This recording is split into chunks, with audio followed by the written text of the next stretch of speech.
Une nouvelle manifestation de lycéens et d'étudiants contre les violences policières, contre la mort de Rémi Fraisse. Surtout, elle a débuté en fin de matinée, place de la Nation. À Paris, faible mobilisation, toutefois autour de 200 personnes.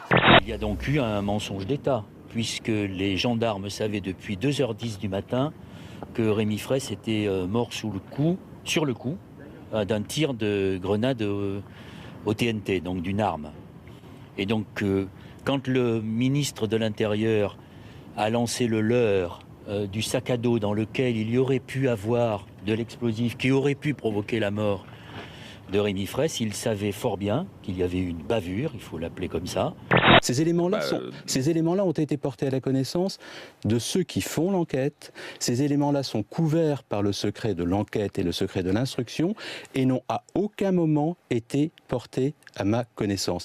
Il faut affirmer aujourd'hui, c'est que toute la lumière sera faite. Toute la lumière sera faite. L'engagement a été pris par le chef de l'État, par le Premier ministre, par le ministre de l'Intérieur, dont c'est la responsabilité de suivre les sujets de maintien de l'ordre. À partir de l'année prochaine, il n'y aura pas d'impôt supplémentaire sur qui que ce soit. Pour que les choses soient bien claires, il n'y aura pas d'impôt supplémentaire sur qui que ce soit. Le cap, c'est de réduire les déficits et de ne pas casser la croissance. Mais vous dites, s'il y a besoin, on augmentera les impôts. On ne peut pas graver dans le marbre une situation qui dépend d'un contexte international, qui dépend d'un contexte international que nous ne maîtrisons pas. La promesse de François Hollande de n'augmenter aucun impôt l'an prochain, contredit ce matin par son secrétaire d'État au budget. Eh bien, la preuve de la promesse présidentielle, c'est un enregistrement sur TF1, bien sûr. J'observe que le gouvernement nommé par François Hollande n'obéit pas au président de la République. Et c'est le cas depuis 2 ans et demi. On voit bien qu'il y a un problème d'autorité. Je serais extrêmement inquiet si on devait revenir en arrière et retourner à la logique du début du quinquennat où on avait beaucoup augmenté les impôts des couches populaires et moyennes. Hausse d'impôt ou pas? Embarras des ministres réunis ce matin en séminaire. Hausse d'impôt en 2015, monsieur Rebsamen, on ne comprend plus. Mais l'opération extinction du couac est lancée. Le porte-parole du gouvernement affirme que la promesse du président tient toujours. On me disait, est-ce que la porte est entrouverte? La porte est fermée. Le président de la République a été clair. Il n'y aura pas de hausse pour 2015, il n'y aura pas de hausse d'impôts généralisés dans l'impôt sur le revenu notamment, mais dans les autres impôts pour les années suivantes. Ceci est très très clair. L'incendie est donc maîtrisé, mais une nouvelle fois, la parole présidentielle aura été brouillée. La prise de mon département de la Corrèze, quand c'était déjà difficile, on me disait cramponnez-vous. Eh bien, voyez-vous, depuis 2 ans et demi, je me cramponne. Voici la première photo prise par Philae depuis la comète. Le robot vient de passer sa première nuit sur Tchouri. Pour la première fois dans l'histoire de l'humanité, un petit robot a réussi hier à se poser sur une comète, le couronnement d'une aventure spatiale entamée il y a 20 ans. Philae n'a pas fait un, mais 3 atterrissages entre 15h30 et 17h30. Au cours des 2 premiers, il a rebondi car ses harpons n'ont pas réussi à s'ancrer dans le sol, ce qui pourrait compromettre sa mission.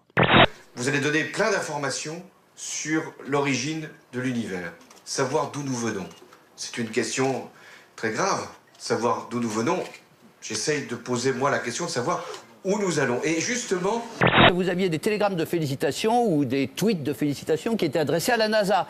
Et qu'est-ce que disait la NASA? Ah ben non, c'est pas nous, c'est l'Agence spatiale européenne. Voilà, c'est eux qu'il faut féliciter. Voilà, bon, voilà, c'est des jours comme ça qu'il faut marquer d'une pierre ou d'une comète. À quel moment Jean-Pierre Jouyet a-t-il menti d'après vous? Il a donné une version le jeudi et une autre version le vendredi. Donc si je savais laquelle était la bonne, c'est que j'aurais participé à ce déjeuner, ça n'est pas le cas. Il y a forcément une des deux qui est fausse. On a eu un déjeuner entre Gaston Lagaffe et Is No Good. Gaston Lagaffe, c'est le personnage sympathique, mais qui est gaffeur. J'ai l'impression que c'est un peu Jean-Pierre Jouyet. Puis Is No Good, c'est un petit peu François Fillon. Et celui qui a toujours rêvé d'être calife à la place du calife et qui a visiblement été prêt à utiliser toutes les méthodes. Dans quelle autre démocratie européenne on accepterait qu'une des personnalités politiques les plus en vue, qui occupe une des fonctions de pouvoir les plus importantes, puisse mentir dans ses déclarations et reste en fonction? Il y a une dégradation de la morale publique en France que je trouve inacceptable.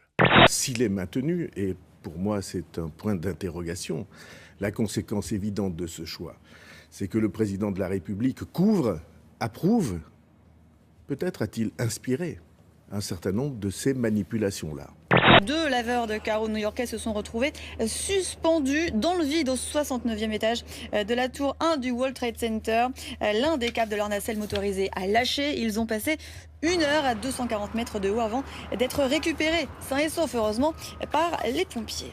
Vous allez assister à un record du monde. 44 danseuses de la troupe du Moulin Rouge ont réalisé le plus grand nombre de ronds de jambes en l'espace de 30 secondes. L'une des figures du French Cancan qui a rendu célèbre, bien sûr, le célèbre cabaret parisien. Record homologué d'ailleurs, très officiellement, et qui fera son entrée dans le prochain Guinness Book.